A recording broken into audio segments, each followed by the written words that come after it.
2, 1. 4 time. I just got super stressed because I got to make sure. Yeah, we are rolling. All right, we're rolling.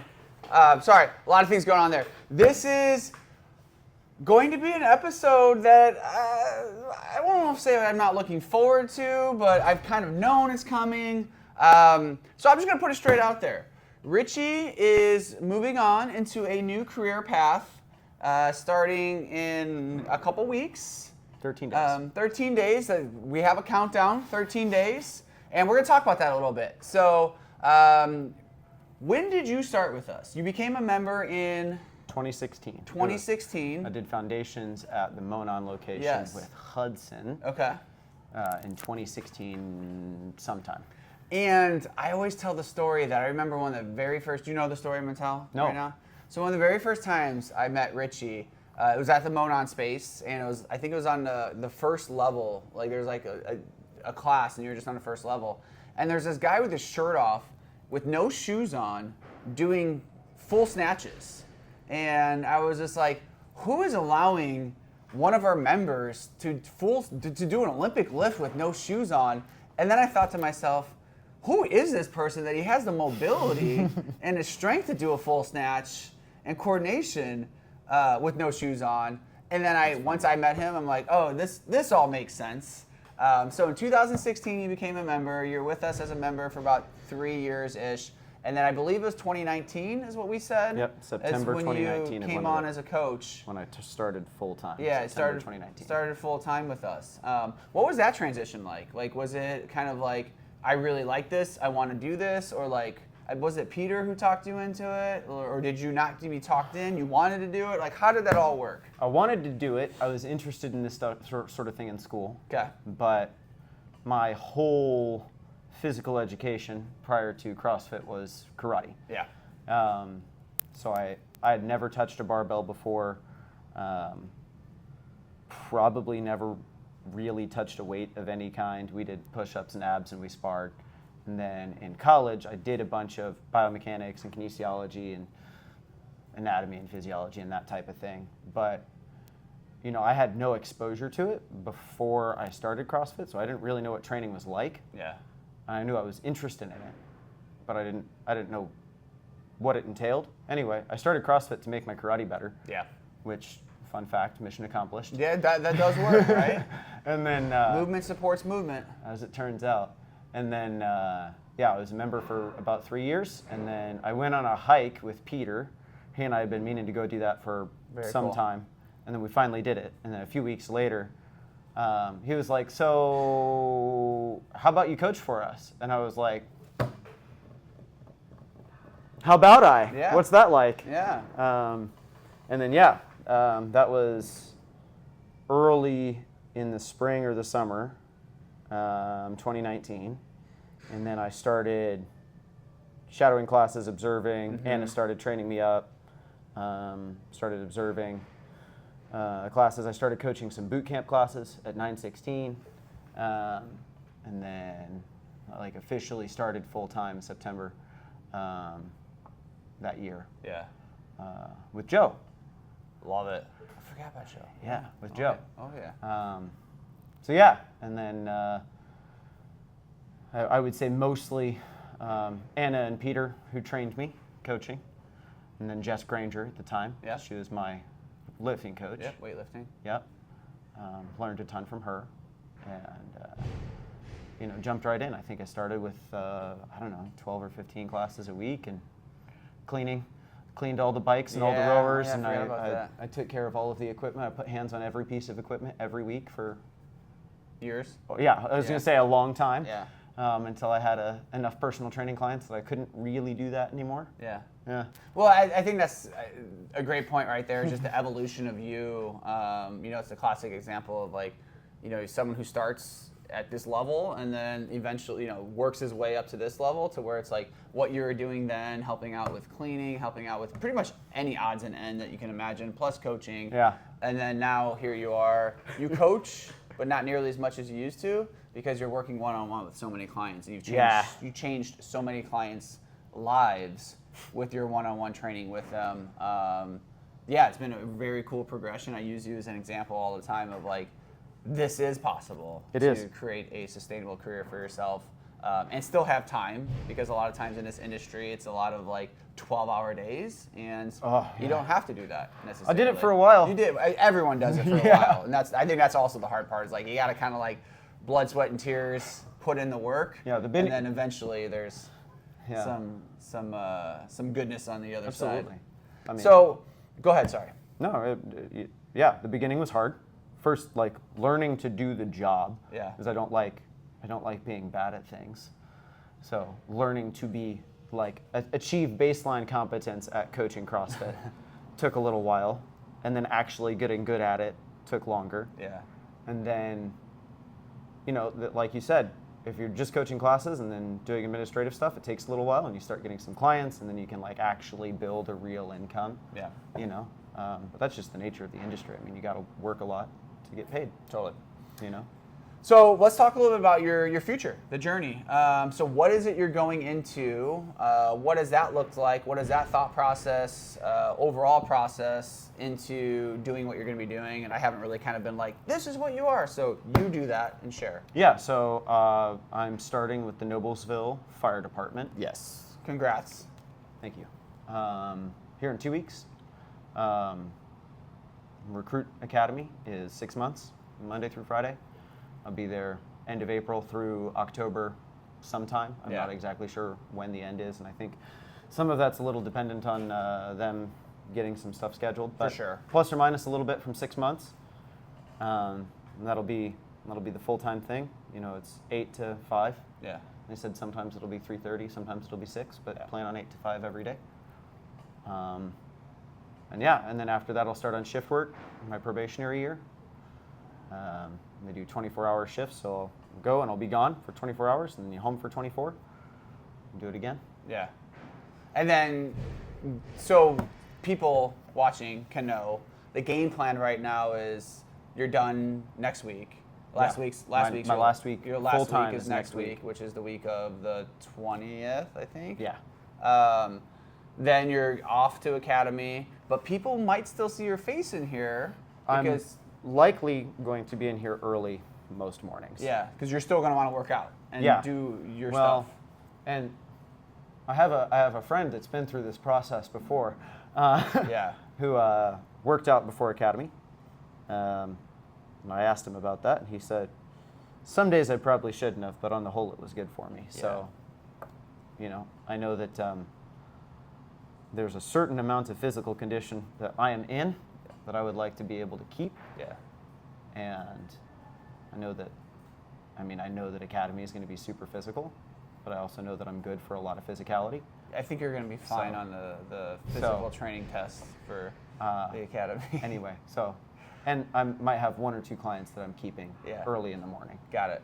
And then we'll see how that goes, though. I don't know. That's during Academy, and then the hopes is, everything kind of, you find your flow after Academy, and then potentially maybe grab a couple clients, maybe potentially coach a class or 2 here and there. So I'm saying that out loud, so other people are like, yes, he's not gone forever. No, I don't want to be gone forever. I would like to be able to train people on my days off on the other side of Academy. Yeah. Because training people's awesome. Yeah, it is. It's a really, really cool job. You have a gift with it, I will say. It's been awesome to see your progression there. With that, share with me, like, what's a cool moment over the last, 7 years being employed here, the last almost 10 years as a member here. Share a moment or 2 that feels good.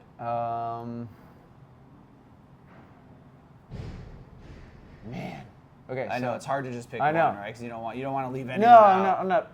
I'll kind of mention a few. I mean, there's been, I've been around for a lot of first muscle ups. I've been around for a lot of PRs.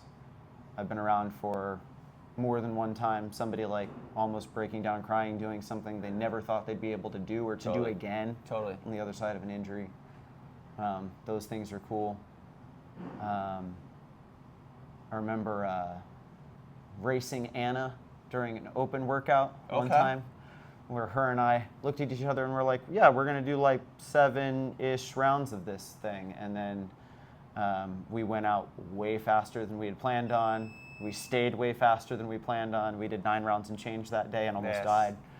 I remember that. I remember the sound that Anna and Johnny and Kimberly and Brittany made. And maybe Holly was in the room too. When maybe Brittany wasn't there. It must have been Holly. Anyway, when I said, "Oh yeah, and by the way, Elena's pregnant." That was so many memories, right? I know. Like I remember that.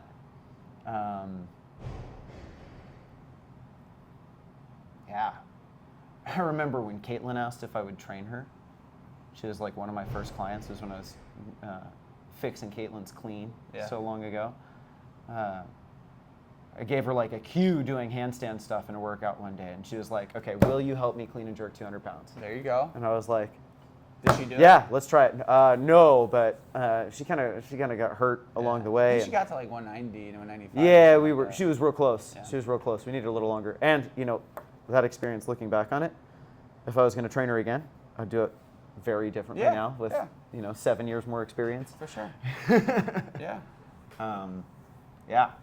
I remember the 10-year party. Oh yeah. Remember being around for that. You partied hard. That was a lot of socializing for me, man. Yeah. That was a lot of socializing. That was a wild one. That was a good one. Yeah. What about you and your own individual fitness? Like, what are some big highlights that you've hit over the last, 10 years? God. I mean, 7 years. It's like I was saying, I didn't really know what strength and conditioning looked like. I remember I was watching Hudson move during foundations, and I was sitting there squatting. Didn't realize that squatting was a thing. And he was like, "Are you comfortable like that?" I said, "Like what? What are you talking about?" And just sitting in a bottom squat, no big deal. Chilling, yeah. He was like that. Yeah? Aren't you? He was like, "No." Yeah. So that's where I started. But I mean, I was telling somebody else that I snatched 225 before I could do like 30 double unders. There's been lots of stuff that I had to learn. I've clean and jerk 315, and I had workouts where Nate or Jason or Joe about murdered me on the other side of it, just trying to keep up. Yeah. But I mostly can. Yeah. I don't know. There's a lot. I mean, I don't ever see myself not doing CrossFit. For sure. For sure. I don't know. Something Anna was always big on training me was like, if you can layer things into your warm-ups so that, if you get somebody in a push-up and you get them to push their shoulders forward, and then you're doing handstand stuff later and you can get them to push their head out in front of their hands, as an example, like if you can start to relate one movement across to another, that'll, in a time-efficient way, help deepen somebody's knowledge on what it is that they're trying to do. Yeah. And then as you see structure and you watch people move for so long, then you get what I see happening in karate coming into what I do in CrossFit, and what happens in weightlifting, and what I do in jiu-jitsu. And it's just this movement soup. Yeah. And then I get somebody like Dan, who's been around training people for 20 years and has pick his brain and the most ridiculous depth of knowledge of anybody I've seen. Yeah. And I get to be like, "So tell me about this." And then he's got just a way deeper take, or maybe a take from a different angle. I'm like, you get to learn. Yeah. Lots of learning here. Lots of learning. I would say, it's definitely one thing that I always pat you on the back.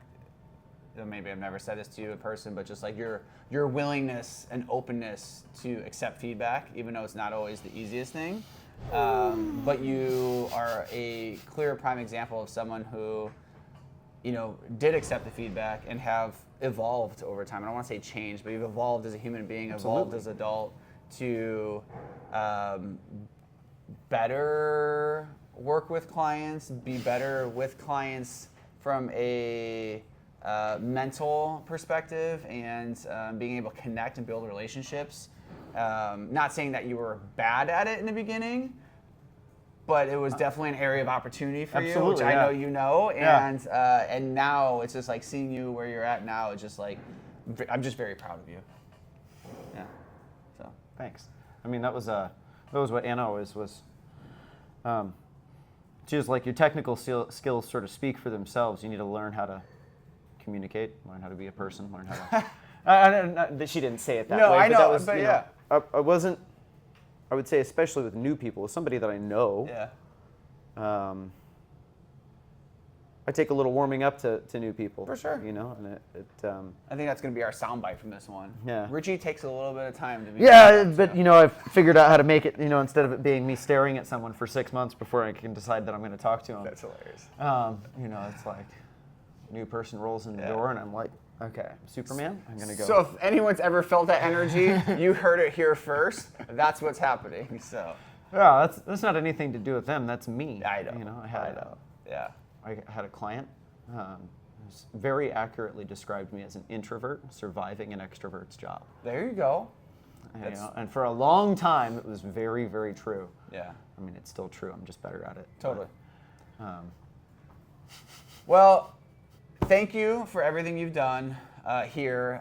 You know, just to shout out a couple things that people may not know, but on the back end, you've helped us create our coach development program, which is how we train our trainers now, how we train our coaches now, and you've been the lead on that in getting out there and actually observing and giving feedback to our coaches. I would say that we've gotten a lot of feedback, a lot of compliments in the last year or two on, you know, using the level method, which you were huge in implementing the level method. You're our lead programmer, so you do all the programming for the gym and, you know, change level method to make it work for us.